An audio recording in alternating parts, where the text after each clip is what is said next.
Good morning, Texans. It's Alan Cepeda with This Day in Texas History for October 20th, 1835. George Fisher writes to Stephen F. Austin and gives a report on what happened in New Orleans. This is with the New Orleans Grace. He claims that more than 2,000 Americans are on the way, so you can see some exaggeration there. Texas never got anywhere close to that. Maybe half was on the way and arrived after San Jacinto. But Philip DeMint also writes to Stephen F. Austin. A Mexican deserter told DeMint that the troops are ready to desert to the Texans and gives details of the Béxar defenses. The troops he's referring to are the troops that are over in Béxar and are guarding the Alamo.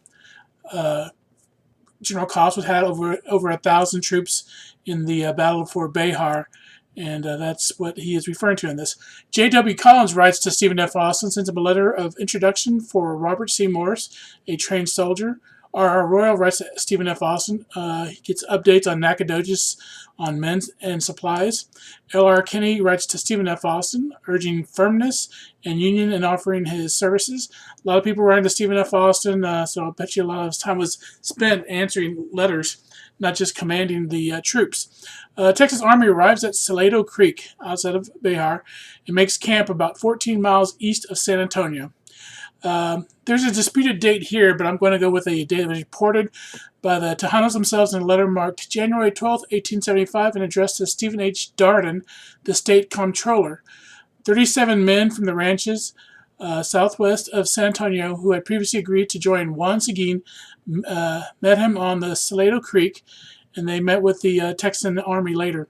In this group were Juan Jimenez, Toribio Lozoya, Gregorio Esparza, Salvador Flores, Manuel Flores, Juan Abamillo, Antonio Cruz y Rocha, Alejandro de la Garza, Antonio Fuentes, Andres Nava, Juan Antonio Badillo, and many others.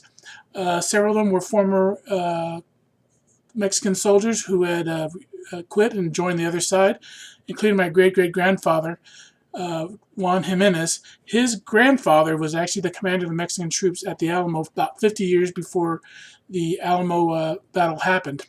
So they all met there. Placido Benavides would join them with 26 to 28 men.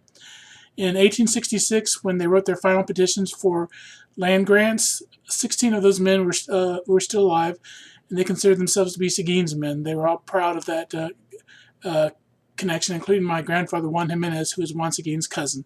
This has been Alan Cepeda for This Day in Texas History for October 20th, 1835. I'll see you tomorrow.